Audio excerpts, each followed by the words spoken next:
Hi everyone, and thank you for joining me. My name is Trills, and I'm a contemporary visual artist.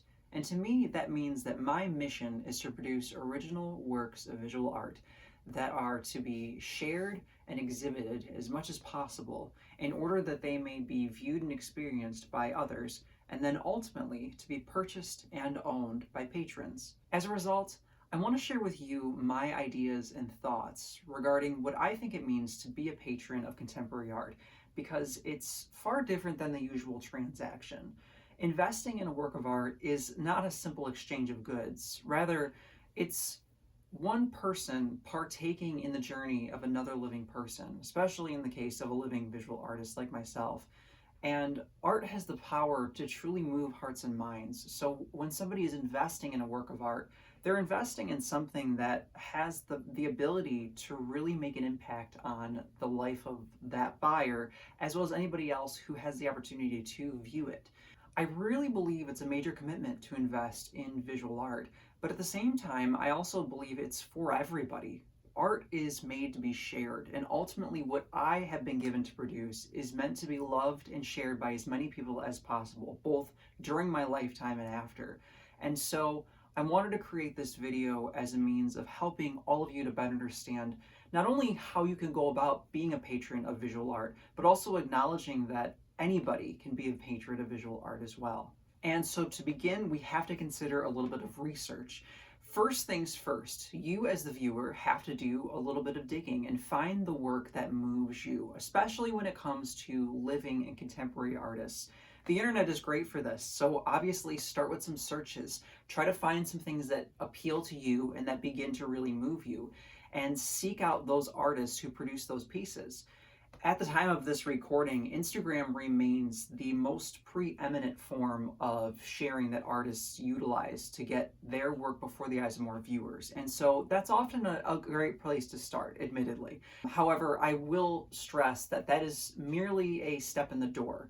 I highly encourage you to seek out the actual website that belongs to an artist, because any artist working professionally and who is seeking especially to get their work into the hands of patrons and buyers is going to have a website that also functions as their portfolio. This is a place where an artist will have all the work that the artist has ever produced, past and present, and typically it's organized in a fashion that's relatively easy to navigate. Now, sometimes you'll find that galleries will host an artist who doesn't actually have a website proper, and so that's sort of a secondary route to go. If you're looking through an artist's work and you can't particularly find a specific website for that artist, there is a good chance you can go through a gallery, and so that's maybe the secondary route I would highly consider. Now, once you've identified this artist, you found the portfolio, and you're going through the work, try to find which work speaks to you the most and purchase it. Ideally, you want to purchase directly from the artist. And again, usually you'll find a contact page on the portfolio where you can do this. Or if you're going through a secondary source, such as the gallery, you can obviously contact the gallery's curator. I highly, highly encourage you to be as transparent as possible with the artist. And please, please go along with the payment protocol that the artist suggests. People like myself in this field are highly targeted when it comes to scammers. And so you will oftentimes find that artists may be reluctant to be willing to make a sale, or are just incredibly leery of payment methods. So please just be aware of that going in, that it's really helpful if you can be transparent and you can make it very clear to the artist how you're going to go about purchasing the work. Now, you may be asking yourself at this point, aren't I a patron of contemporary art now that I've actually purchased a piece, right? Isn't that the essence of it? And I would argue no. I really think that that is merely the beginning. The next step is where I think it really counts, and that is introducing yourself to the artist. This may be a little uncomfortable, but obviously, like I just discussed, if you are in communication with the artist over the purchase of the work and actually the transaction, that might be a good foot in the door. But I encourage you to introduce yourself, and especially to let the artist know what it is about the work that moved you to purchase it. This is where the dialogue can begin. Not only are you able to learn more from the artist's perspective about the particular piece, but you can then come to have a greater understanding of what it was in you internally that moved you to make this purchase and feel moved by this work in conjunction with the artist's intent and with the ideas the artist had in mind. It's often a good idea to let the artist know very plainly whether this is your first purchase or you've collected other works of art from other artists. I think it's also really enjoyable for the artist to know if this is your first piece of art you've ever purchased, really. If this is your entry into investing in contemporary art, then that will probably delight this artist. And I highly encourage you to sort of have that dialogue too. Maybe even consider having a phone conversation if both you and the artist are both comfortable and willing, so that you can really talk to one another. Obviously, nowadays, a lot of things happen through just messages or emails, which can suffice perfectly fine, but there's nothing like having an actual phone conversation to sort of just connect in a safe way that is much more present and much more together. In that conversation, I would also encourage you to just sort of ask more about the ideas that are going into the work, and maybe just more generally get to know the artist's process. I think in this fuller sort of dialogue, this longer conversation as well, it's a great opportunity for you to share how you first connected with the work, and maybe both what drew you in and how you discovered the artist, so the artist has an idea of how visible that artist is with regards to the internet and their presence, but also the experience that you first had when you saw the work that really captivated you.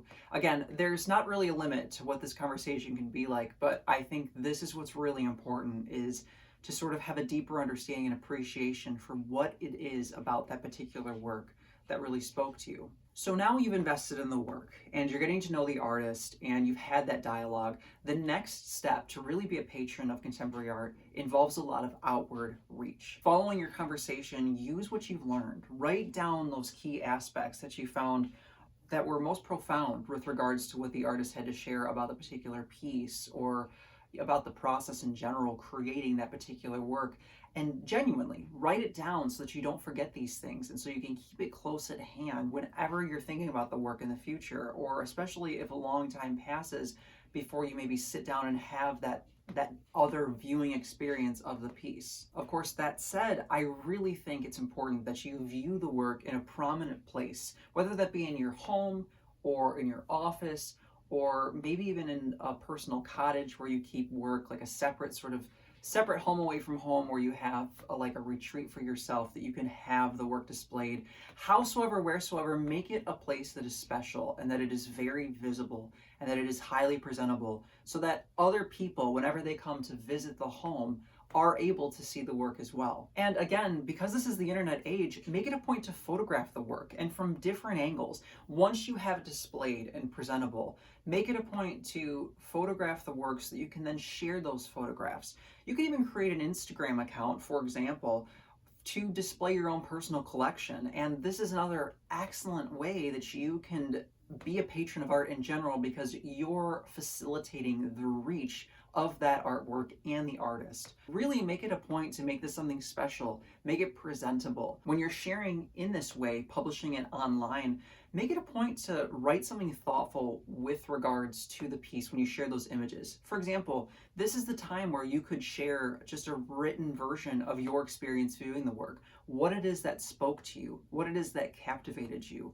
This is also a time where you can use what you learned from that conversation with the artist to put into your own words the artist's process a little bit with the work. Obviously, you want to be respectful of what the artist shared with you. If there was anything that was private about that, maybe you want to, have the artist vet what you write prior, if it's some things that can be sensitive, of course. But more or less, I'm sure the artist would deeply value you taking the time to really just synthesize the key aspects of your conversation about the work and then put it in your own words as you share the work to make it as presentable as possible. While the internet is great, remember, this is about physical visual art, and when you have it displayed in your home, that's an excellent opportunity to invite friends and colleagues to come and see it for themselves. Throw a dinner party where you literally make it a point to invite over friends who are interested in buying art so they can look at the piece or look at more pieces if you happen to already have a sizable collection. Make it an art night. Make it a night where you are deliberately inviting people over into your space so that you can discuss the work and share that experience with others, because again, Art has the power to move hearts and minds. This isn't just about a commodity. This isn't just about something to be exchanged in a transactional way, but rather this is something that can really touch people. This is also a great time in that dialogue where you can share with your friends about what you learned from the artist. Again, you're still returning to that earlier conversation, introducing yourself with the artist, and this is an opportunity where you can then continue to share these ideas and hopefully encourage those other friends of yours to invest in work as well. Let your friends know, your colleagues know how you came across the artist, whether it was through a particular gallery, whether it was through a website, or whether it was through a search, so that you can give them the tools then as well to find another artist who might speak to that person more specifically, so that that person can then become a patron as well. And this becomes a communal experience. Investing in this artist and in this artwork means you're investing in the essence of someone else. You're investing in the spirit, the creative spirit that was given to that artist. You are partaking in that, and that can, again, move you and move those who see it. Of course, you're investing in something that has the power to affect not just your life, but the lives of generations of your family to come, both in a corporal way, because obviously art is a major investment that can be one of the most profitable ventures for somebody to invest in. But again, it's something that for generations is always going to speak to those who view it. The biggest highlight and the biggest thing to take away is, in whatever means possible, just continue to discuss the work. Remember, what you have invested in is far more than just a tangible object. It's the object, it's the experience that you have, the experience that others have. It's the maker of that object. It's the greater artistic patrimony that belongs to the country in which you are even a part of. Again, there are many, many layers when it comes to purchasing an artwork, and it's far more being a contemporary art patron than just simply buying a work and never having that further sort of conversation. I hope this has all been very helpful, and I thank you so much for giving me your time and attention to this topic. Obviously, it's very close to my heart because this is what I do for a living, and it means the world to me that you would take the time to even consider becoming a patron of the arts yourself. Whether it's my work or somebody else's, never forget how valuable it is to own and invest in a contemporary work of art.